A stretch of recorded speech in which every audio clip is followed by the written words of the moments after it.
Saya pernah katakan bahwasanya salat ini dan ibadah lainnya termasuk puasa, ini bukan bicara kita menghitung jumlah, bukan.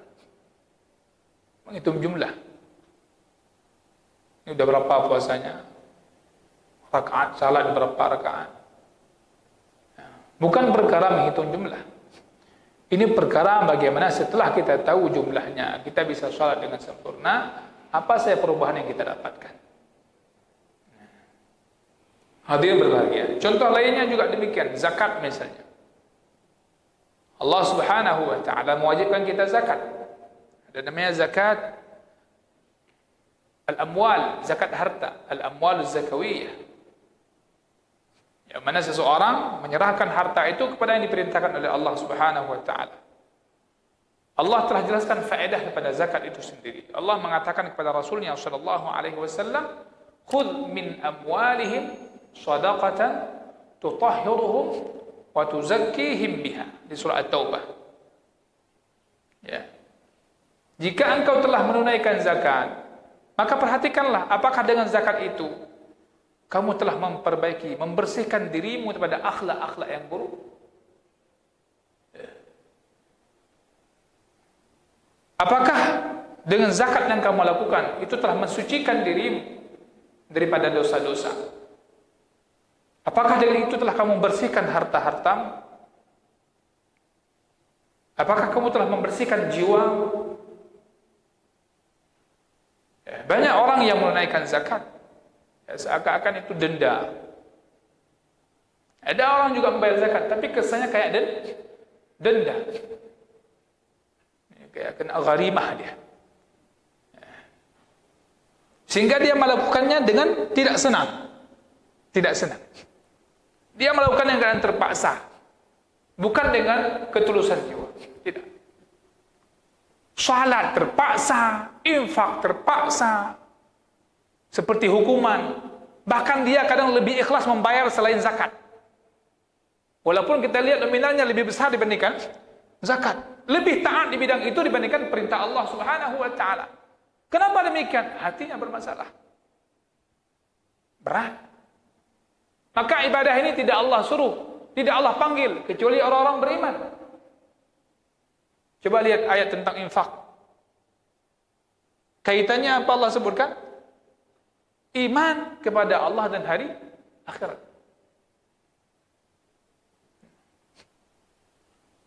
Maka kalau itu yang didahului dasar amalannya, dia akan mudah melakukannya, mengharapkan Allah Subhanahu wa taala. Maka mesti dipikirkan, selama ini kita zakatnya merasa enggak terpaksa, berat enggak? Hitung-hitungannya kira-kira berat kali enggak? Jamaah berbahagia. Maka nas'alullah al-afiyah. Sehingga zakat yang diberikan, dia tidak merasakan bahwa zakat itu membersihkan jiwanya, zakat itu membersihkan hartanya, zakat itu membersihkan akhlak buruknya. Kenapa? Dia merasakan dalam keadaan berat dan terpaksa. Wala bi anha tuzakki nafsah. Maka begitu juga dengan amal-amal yang lain. Setiap kita beramal, melakukan sebuah amalan, perhatikan. Ya. Perhatikan perubahan dalam diri kita. Al-Quran yang kita baca juga demikian. Bertahun-tahun kita Al-Quran kita baca. Bahkan ada orang berusaha untuk menghafal Al-Quran. Motivasi apa yang buat anda menghafal Al-Quran? Maka jemaah saya muliakan, kita dalam urusan apapun, sekecil apapun urusan itu, butuh pertolongan Allah Subhanahu wa ta'ala. Butuh pertolongan Allah Subhanahu wa ta'ala. Apalagi dalam urusan mendekatkan diri kepada Allah. Saya dipahami kaedahnya. Urusan sekecil apapun yang sering kita bahas, minta apapun itu butuh pertolongan Allah. Apalagi dalam urusan beribadah, mendekatkan diri kepada Allah, jauh kita lebih membutuhkan pertolongan Allah Subhanahu wa ta'ala. Ini harus lebih kita utamakan. Harus lebih selalu kita ingat. Maka iyyaka na'budu wa iyyaka nasta'in, digandengkan antara al-ibadah iyyaka na'budu wa iyyaka nasta'in, al-isti'anah, pertolongan kepada Allah Subhanahu wa ta'ala. Maka tidak mungkin seseorang itu akan melakukan sebuah ibadah dengan bimbingan taufik Allah Subhanahu wa taala ketika tidak pernah memohon pertolongannya kepada Allah Azza wa Jalla. Allah perintahkan kita, wa idza sta'anta fasta'in billah. Kalau minta tolong, mintalah tolong kepada Allah Subhanahu wa taala. Hadirin berbahagia, ini mau'izah azimah. Ya. Sebuah nasihat yang sangat luar biasa agungnya. Nabi mengatakan, qul innama, Allah perintahkan Nabi untuk mengatakan, qul innama a'idhukum biwahidah. Sesungguhnya aku hendak menasihati kalian satu hal saja.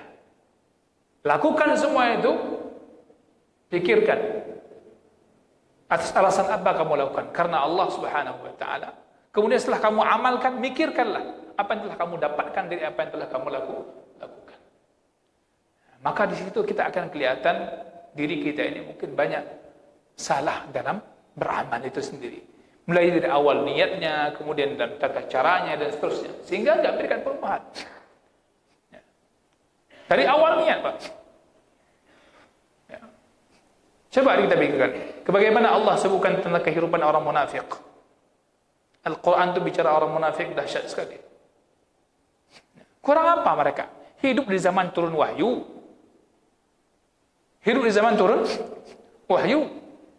Tapi kerjaan mereka, kalau orang-orang mukmin dapat wahyu itu nangis ketika merenungkan ayat Allah, ketika bicara ayat adab Allah. Tapi mereka bukan, malah ketawa. Muhammad. Ketika turun wahyu mereka olok-olok. Orang beramal dia olok-olok. Di majlis Rasulullah SAW mereka duduk.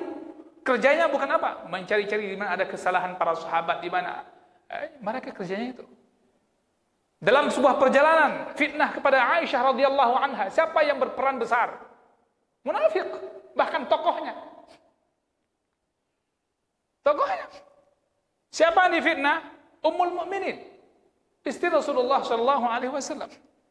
Bangga mereka. Allah abadikan dalam Al-Qur'an. Maka munafik itu tidak berangkat faedah apa-apapun di sekitar orang beriman. Walaupun dia hidup satu rumah dengan orang beriman, hidup selalu salat dengan orang masjid orang beriman, enggak dapat apa-apa. Kenapa? Berangkat dari hatinya memang bermasalah. Hatinya bermasalah. Mau berapa tahun pun di situ tetap begitu-begitu. Kurang apa mereka bersama Nabi SAW? Lanjut lagi dengan zaman kepada khalifah. Bahkan setelah tiada Nabi, mereka mulai berani menampakkan pengingkarannya. Mulai berani mereka tidak mengikuti syariat Allah Subhanahu wa taala. Tapi kata para ulama hari ini apa? Kalau kita perhatikan munafik di zaman Nabi dahulu, mereka masih sembunyi-sembunyi. Masih menyembunyikan kemunafikannya, masih berusaha menampakkan keislamannya, masih berusaha untuk salat, masih berusaha untuk sejumlah amalan walaupun terpaksa begitu. Para ulama mengatakan, perhatikan munafik zaman hari ini. Bahkan mereka bangga dengan kemunafikannya dan menampakkan kemunafikannya di hadapan khalayak. Beda. Ini semua tergerak dari apa? Yang saya katakan tadi di awal, ketika hati tidak sujud, jangan pernah berharap badan akan sujud. Ketika hati tidak pernah tunduk kepada Allah Subhanahu wa taala, jangan pernah berharap lisan itu akan mengucapkan kalimat tunduk kepada Allah Subhanahu wa taala. Hadirin saya muliakan. Maka di sini disebutkan hendaknya kita mengambil sebuah nasihat yang Rasulullah sallallahu alaihi wasallam nasihatkan umatnya. Ya. Maka dengan itu apabila kita mengambil nasihat tersebut, kita akan melihat perubahan kondisi, merubah diri kita ke amal-amal yang lebih baik. Ya, kemudian kita perhatikan sedikit lagi bagaimana perintah thumma tatafakkaru dikatakan di sini. Hal jarratum ala sahibikum kadiba. Coba pikirkan tentang Nabi Muhammad sallallahu alaihi wasallam. Apakah pernah Nabi Muhammad itu berbohong, berdusta? Ya? Kalau kalian mendustakan apa yang disampaikan oleh baginda sallallahu alaihi wasallam, mendustakan ayat yang disampaikan olehnya, wahyu Allah azza wa jalla, apakah kalian pernah melihat suatu kedustaan yang dibawa olehnya? Mana bukti sebuah kedustaan Nabi Muhammad sallallahu alaihi wasallam? Pernahkah beliau berdusta? Sehingga orang musyrik sekalipun sebelum Nabi Muhammad sallallahu alaihi wasallam diangkat jadi nabi dan rasul. Mereka tidak pernah melihat, bahkan mereka memuji. Mereka mengakui kejujuran baginda sallallahu alaihi wasallam. Ya. Namun ketika Rasulullah diangkat jadi nabi dan rasul, mulai mereka di sini mendustakan. Dan mereka tahu enggak pernah dusta Nabi Muhammad, tapi mereka mendustakan. Ya. Karena tidak ada alasan lain, bukti lain untuk menunjukkan kesalahan baginda alaihi salatu wassalam. Mereka mendustakan. Sampai muncul orang-orang hari ini, orang-orang yang percaya, enggak beriman kepada ajaran Nabi Muhammad sallallahu alaihi wasallam, sehingga mereka meragukan, mendustakan hadis-hadis Nabi. Namun dalam waktu yang sama, lebih yakin kepada ucapan Aristoteles misalnya. Ya kan? Keyakinan-keyakinan para ateis dan sebagainya. Kalau Nabi yang bilang, kurang percaya. Al-Quran sampaikan, kurang yakin. Begitu Quran sampaikan, cepat kali dia. Ada berita yang berkembang, berita burung, padahal burung yang kasih berita. Ambil dia, cepat kali sebarkan. Berita Allah Subhanahu wa taala sampaikan, dia dustakan. Ketika Allah Subhanahu wa taala mengatakan, "Ya ayyuhalladzina amanu in ja'akum fasiqun binaba'in fatabayyanu." Jika datang orang fasik kepadamu membawa sebuah berita, maka teliti terlebih dahulu. Ini jelas. Namun hal ini yang diabaikan. Dia sebarkan dulu berita-berita buruk, nanti baru dia teliti. Kebalikannya. Lebih yakin dia kepada berita-berita yang disebarkan oleh manusia yang dusta bahkan. Orang-orang mendustakan agama. Lebih percaya kepada orang kafir yang berusaha untuk mencemarkan nama baik kaum muslimin dengan media dan berita yang mereka sebarkan. Hadirin yang saya muliakan. Maka di sini lihatlah, pikirlah tentang Nabi Muhammad sallallahu alaihi wasallam. Ketika mereka mengatakan Nabi Muhammad itu orang gila dan sebagainya, maka di sini hendaknya kalian berpikir, bagaimana kalian menuduh dia sihir dan sebagainya, dan fitnah-fitnah yang lainnya. Dari mana alasan kalian mengatakan itu semua? Berfikirlah. Hadirin berbahagia. Maka itu satu hal, satu ayat yang memerintahkan kita untuk bertafakkur. Hari ini karena banyak ayat disebutkan, ini ada berapa ayat.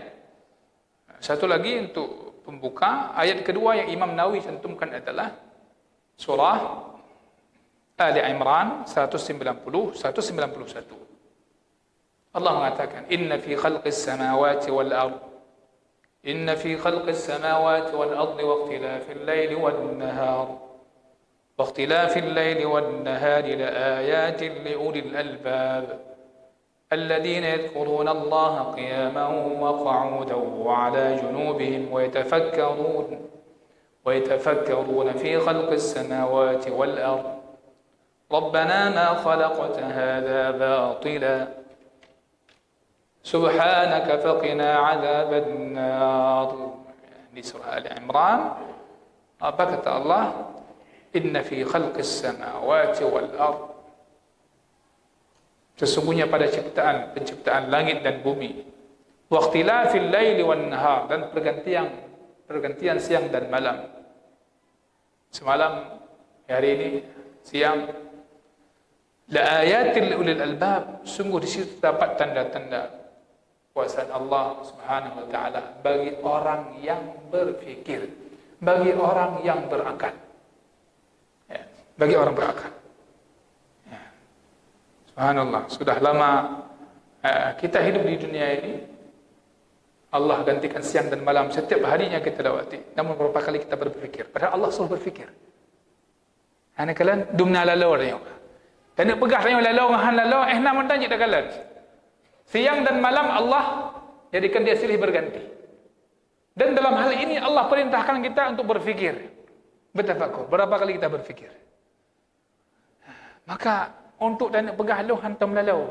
Alhamdulillah lawitnya harus lihat di banyak sisi. Sisi apa yang belum kita lalai dan sisi apa yang banyak kita lalai. Nah yang budak berapa lapan buat kurung memang tu bohnya. Di mana berfikirnya? Enggak mau berubah, enggak mau memperbaiki diri itu ke depannya akan tahu bahwa siang itu ada solat tersendiri, malam ada solat tersendiri. Jangan dijamak. salat Isya dengan Zuhur, enggak mungkin. Dan seterusnya. Ini ada tanda-tanda kebesaran Allah Subhanahu wa taala. Ya. Siapa mereka orang berakal, orang berfikir, orang yang senantiasa yadhkuruna Allah. Mereka berzikir mengingat Allah Subhanahu wa taala. Qiyaman, kondisi dia berdiri, wa qu'udan, duduk, wa ala junubih, maupun sedang berbaring. Hadirin yang saya muliakan, ini ayat ini merupakan awal ayat yang mana Nabi SAW membacanya setiap kali beliau bangun ya, dari tidurnya di solat malamnya. Ya, Nabi SAW membacakan ayat ini. Ya, nanti insyaAllah akan kita lihat bagaimana penjelasannya dari ayat Inna fi khalqis samawati wal ardh. Apa saja yang Allah ciptakan. Nanti juga akan disusul dengan ayat berikutnya yang tiap Jumat sering dibacakan oleh Imam, surah Al-Ghashiyah. Itu ayat-ayat perintah tafakkur, Pak. Afala yanzuruna ila al-ibli kaifa khuliqat wa ila as-sama'i kaifa rufi'at wa ila al-jibali kaifa nusibat wa ila al-ardi kaifa sutihat. Itu semua ayat perintah tentang tafakkur. Masya-Allah. Maka mudah-mudahan kita senantiasa bisa berdoa kepada Allah Subhanahu wa taala agar kita menjadi hamba yang banyak bertafakkur. Banyak bertafakkur. Ya. Melihat ciptaan Allah, langit dan bumi. Ciptaan Allah lain-lainnya. Ya. Saya punya kawan pernah saya cerita mungkin bagaimana beliau ini ada saja waktu yang beliau menghindar dari kita untuk duduk sejenak, dia naik ke atas, kita punya 2 lantai waktu itu tempat. Dia menyendiri kalau malam itu sebentar, tapi hoka urus dalam kamar. Dia naik sebentar sampai melihat ke langit, dia bilang. Fikir. Bahkan dengan itu dia mudah meneteskan air matanya, ya Allah. Betapa agungnya Engkau, betapa kuasanya Engkau, betapa kecilnya hamba ini. Tidaknya, yang horon. Subhanallah. Ada orang demikian. Ya. Jadikan bagaimana untuk melihat kebesaran Allah Azza wa Jalla. Ya, kita bisa lihat hari ini berapa kali pernah lihat naik ke atas. Maksudnya pernah lihat ke langit berapa kali. Ya, karena dia banyak hari ini dianya ke HP. Jadi yang akhirnya mengalihkan pandangan kita. Allahu Akbar. Mudah-mudahan ini bermanfaat. Mohon maaf atas segala kekurangan. InsyaAllah pada pertemuan yang akan datang, ini lanjutan, ini masih muqaddimah bab bertafakkur. Tapi kesimpulan bisa kita ambil hari ini, mari biasakan diri bertafakkur atas ciptaan Allah Azza wa Jalla. Biasakan diri bertafakkur terhadap ibadah yang telah kita lakukan, apa saja perubahan yang kita rasakan, apa perubahan hati yang kita dapatkan, dan seterusnya. Lihat fokusnya, misalnya kesimpulannya apakah dengan amal ketaatan kita senang enggak hati kita melakukannya, gembira enggak? Menyambut dengan gegas tidak? Dengan hal kemaksiatan, apakah hati kita masih suka cinta dengan kemaksiatan, senang bahkan menjadi pendukung maksiat? Di situ menjadi perubahan awal untuk kita lihat ibadah kita hari ini sejauh mana telah membawa kita dekat dengan Allah atau masih jauh dengan Allah Azza wa Jalla. Apakah kita diridhai oleh Allah Azza wa Jalla atau sebaliknya? Mudah-mudahan ini menjadi awal untuk terus bersemangat kembali menjalankan Ramadan, bahkan di sisa akhir Ramadan ini nilainya lebih dibandingkan di awal-awalnya.